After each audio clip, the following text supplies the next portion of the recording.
Hello everyone, welcome back to the Joyful Soul Creates. Charlotte here with this month's Collected Crafty Collabs hop video. The themes for this month are summer/vacation or holiday if, like me, you are British, and embossing folders. So I was trying to think, what can I do with an embossing folder that would A, be easy on my wrist, and B, be interesting for a video.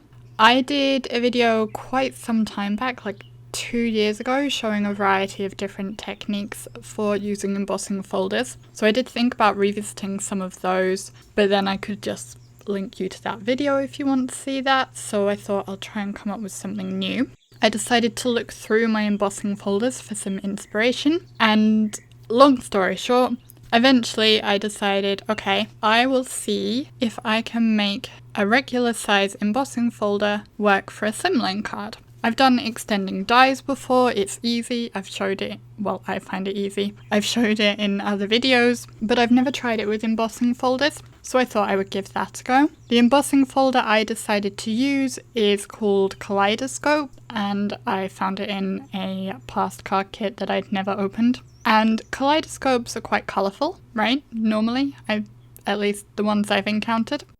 So I thought I'd make a rainbow background. My plan at first was that I would ink blend, which is not really easy on the wrist. So I thought I would make it easier for myself by laying down the ink directly on the card base, so there's already a nice layer there. And then I wouldn't have to do as much work on the ink blending to get the colour down. So I bought in a bunch of distress oxides and started swiping them on my cardstock, or swinking as Ardith and Laurel call it. And if you don't know what that is, be sure to click the swinking hashtag and you'll find their videos as well. But once I'd got all of the colours down, I realised I actually really liked how it was just with the ink swiping. I felt like it didn't actually need me to put the effort in to blend it out and possibly make my wrist hurt even more than it already does. So I left it like that. Pretty simple. The colours I used, I did show them on the screen, but I used Festive Berries, Wild Honey, Squeezed Lemonade, Lucky Clover and Mermaid Lagoon. I also showed Worn Lipstick, my plan being that I would have combined the Mermaid Lagoon and the Worn Lipstick to make a purple to complete my rainbow. But I actually ran out of space and decided just to skip the purple anyway. I don't think the card needs it, it's got plenty of colours, it looks fine as it is. So being in a bit of a hurry and not wanting to sit around waiting forever, because the day I made this video I had 3 videos I needed to record, and you know, that's all tough on my wrist anyway, so yeah, I just wanted to get it done. So rather than waiting for it to dry, naturally I brought in my Wild Jewel Speed heat gun to do the drying. Set it on the cooler setting and just went over it a few times to dry off that ink. I did have to swap hands occasionally because it was a bit heavy to hold in my right hand, but yeah, I don't like having to use my left hand for everything. I get fed up with it and I keep switching back to my right hand, which I probably should try to avoid. Anyway, the embossing folder I'm using, as I've said, is called Kaleidoscope. It is a 3D embossing folder. So I am spritzing my cardstock with water on the back, just so that it will be a bit more pliable for the embossing. Looking at the design, I had thought it would be easiest to put the slimline panel in sideways and run it through the machine like that, because then I should be able to line it up when I take it out and need to emboss the rest of the panel. When I took it to my Big Shot though, I discovered that the folder is just too wide to fit through the Big Shot sideways, so change of plans, we'll put the cardstock in the other way instead. And here you can see what that looks like once it is embossed, and we have the first 3 lines of colour, just over half of the panel done.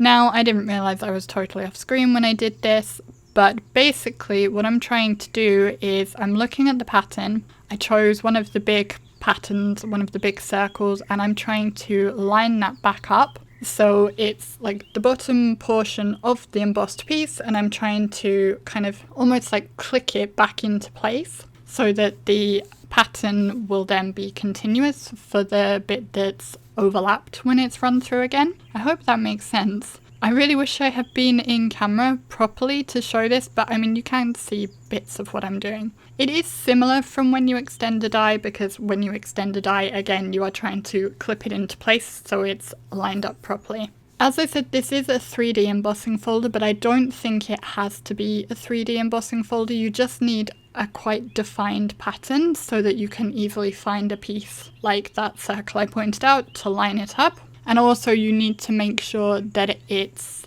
reversible in the sense that it doesn't matter that you're putting the panel in upside down. So anything with words, for example, probably isn't going to work. But simple shapes like this, or relatively simple, I suppose this isn't all that simple. But you know, something with circles, for example, would work fine. I would suggest just experimenting with what you have.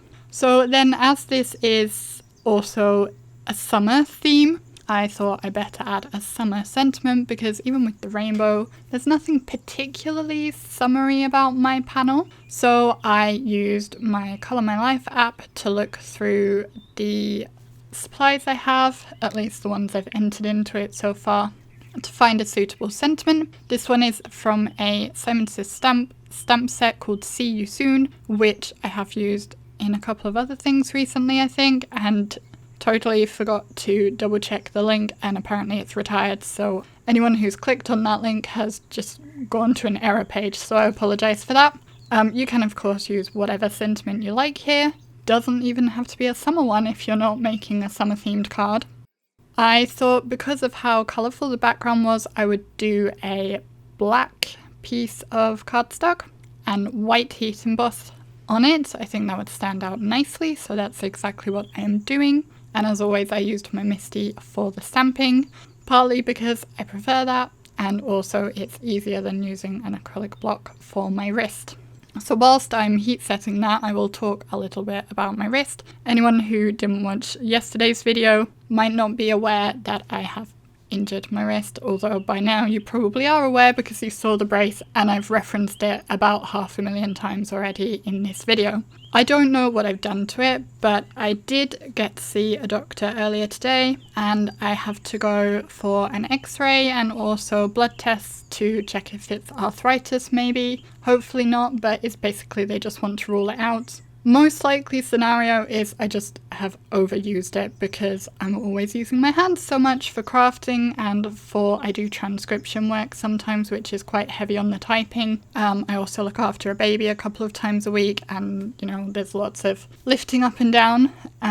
So yeah, chances are I've just overdone it and I need to rest it more, which I am trying to do. Wearing the brace helps. I try to remember to take the painkillers, and I have some gel stuff that I'm meant to rub into it to, in theory, stop it hurting so much. And sometimes I do a good job of not using it. Other times I forget and pick up my studio light with my bad hand, and my studio light's really heavy, so that was painful. Or, you know, I get fed up when I'm trying to colour an image in and I'm trying to do it left-handed and it's taking forever, so I switch to my right hand and then regret it when I'm done. One day I will learn. I think I need my husband to tie my hand behind my back for 24 hours or something to force me not to use it, but maybe we won't suggest that to him. Or maybe I should. Let me know, what do you think? Should I get my husband to tie my hand behind my back so I can't use it? Anyway, I don't know, I seem to be in a weird mood today, I'm sorry.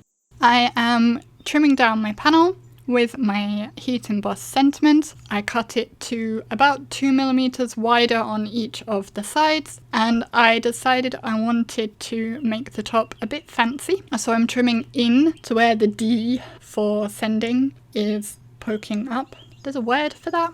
The tall bit of the D, it has a special word, but I can't think what it is. If you know that, let me know in the comments as well. So I trimmed into that with my paper trimmer, and then I'm going to use my Holtz scissors and just fussy cut around that little bit with my bad hand, which is a great idea. And I decided that wasn't quite good enough, so actually I kind of fussy cut around the whole of the sending A bit, so that it's only really squared around the summer hello portion of the sentiment, and then the rest of the sentiment is that kind of fussy cut shaped edge, however you want to word it, which was probably more effort than it needed to be. It was fine as a rectangle, it looked fine, there was nothing wrong with it. And it would have been easy enough to leave it as it was, And it would have looked fine in the card. But I decided to do this and I do like how it turned out, so I guess that was the right decision. Obviously, so far this is the only piece of black I have on my card, so I wanted to tie that in more.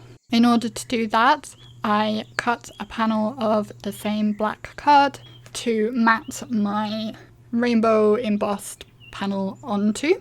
After 2 attempts, I still managed to cut it the wrong size, so I'm going to say yes, I definitely intended for the sides to be a bigger border than the top and bottom.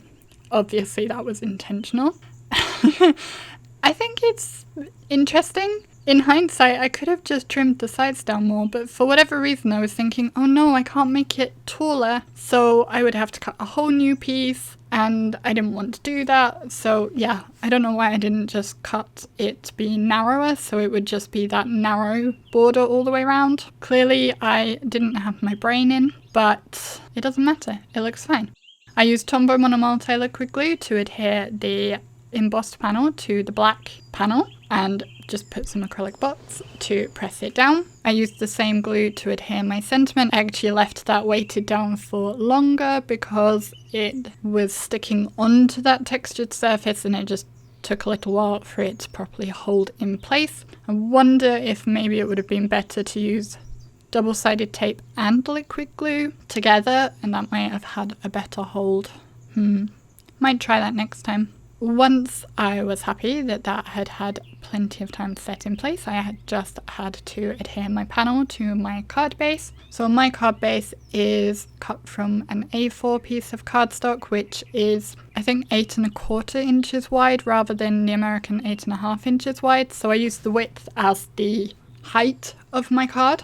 So it's 8 1/4, and then it's by 7 inches, scored at 3, so it's 8 1/4 by 3, scored at 3 1/2, not 3, so it's 8 1/4 by 3 1/2 inches. But if you're working with American size card, you can just do the 8 1/2 by 3 1/2. There does seem to be quite a variation out there. I think some people do them up to 9 inches by 4 inches. I think really the best thing to do is if you have slimline envelopes or business envelopes on hand that you want to be using, measure those, take a little bit off. That's the size of your card. That's probably the easiest way to go about it, because then you will know it will fit into your envelope that you have.